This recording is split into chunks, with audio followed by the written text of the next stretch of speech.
From the beginning of human time, there has been food. And where there is food, there is the question of how to eat it.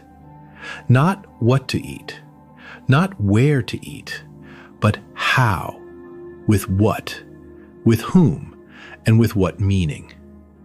Today, we eat with utensils, objects we barely notice, but for thousands of years, tools like the spoon were rare, symbolic, and deeply tied to culture, class, and ritual. This is the story of the spoon, its shape, its journey, its silence. But it's also the story of how we ate, how we shared, and how the smallest gesture, lifting food to mouth, can speak volumes about who we are. Long before tables and kitchens, humans ate with hands, not as a fallback, but as the first, most natural tool. Hands tore meat, cupped water, scooped roots from the fire. They were fast, precise, and intimate. Early humans used river stones to crush and mix, and sharpened shells or animal bones to scrape or spread. But most often, they simply used their fingers. Eating was not something private or individualized.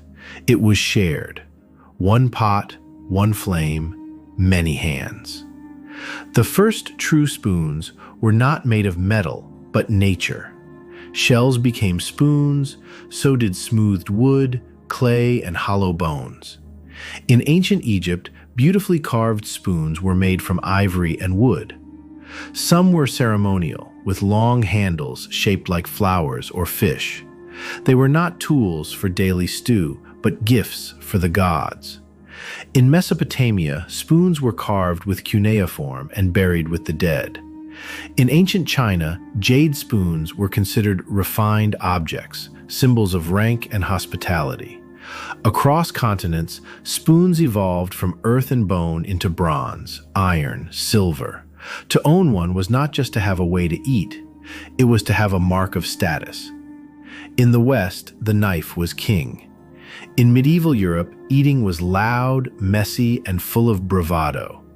Tables were wooden boards laid across barrels. Plates were often slabs of stale bread, called trenchers. People ate with their own knives, sharpened, personal, and as ready for cutting as for defense. Food was shared, and fingers were the rule. Spoons existed, but were largely used for porridge, soup, or soft fruits. If a guest did not bring a spoon, they might borrow the host's or go without. The fork, at this time, was seen as suspicious, too dainty, too foreign. When it first appeared in Europe, it was mocked as unnecessary, almost unmanly. The clergy even criticized it as impious, preferring the fingers that God gave. But the spoon stayed. It was humble. It did not threaten tradition. It did not stab or slice. It simply served, quietly, faithfully, daily. In cultures across the world, the act of eating became deeply ceremonial. In Ethiopia, food is still eaten by hand, but only with the right hand and always with care. Feeding someone else with your fingers is a gesture of deep affection. In India, to eat with your hand is to touch your food with your spirit. It is an art guided by rhythm, respect, and centuries of belief. In Japan and China, chopsticks emerged, equal in elegance to the spoon, yet requiring balance and precision.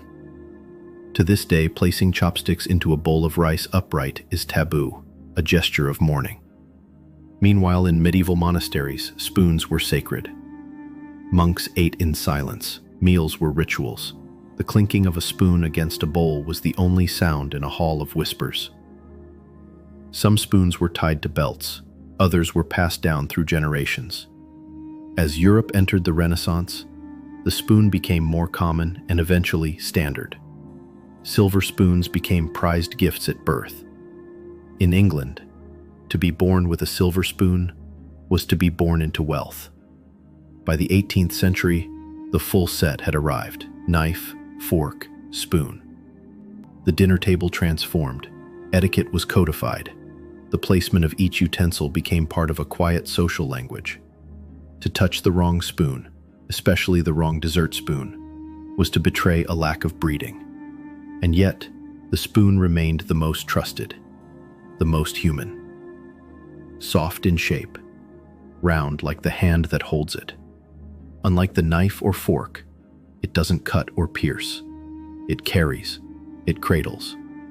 In the 20th century, industrial cutlery became widespread. Factories churned out identical spoons by the thousands. Plastic entered the world of utensils, light, cheap, disposable. We stopped polishing silver. We stopped passing them down. The spoon became ordinary, invisible, expected. And then, something changed again. People returned to their hands. Not out of poverty, but pride. Cultural movements around food began to honor traditional ways. Slow eating, hand-touched preparation, communal bowls. The spoon was not replaced, but it was joined by something older. The fingers that fed us first. Today, spoons exist in every kitchen. Tiny tasting spoons, long stirring spoons, silver, steel, bamboo, and horn. Some carved by artisans, some bought in sets of 12. We may not notice them. We may not honor them. But when we cradle a spoon, we hold more than a tool. We hold the hands of those who came before us.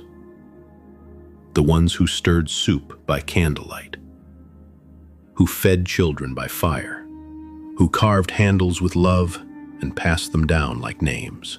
The spoon is small, but it holds something vast. Thank you for joining us on this quiet journey through history. Until next time, eat slowly, live gently, and never forget the stories even a spoon can tell.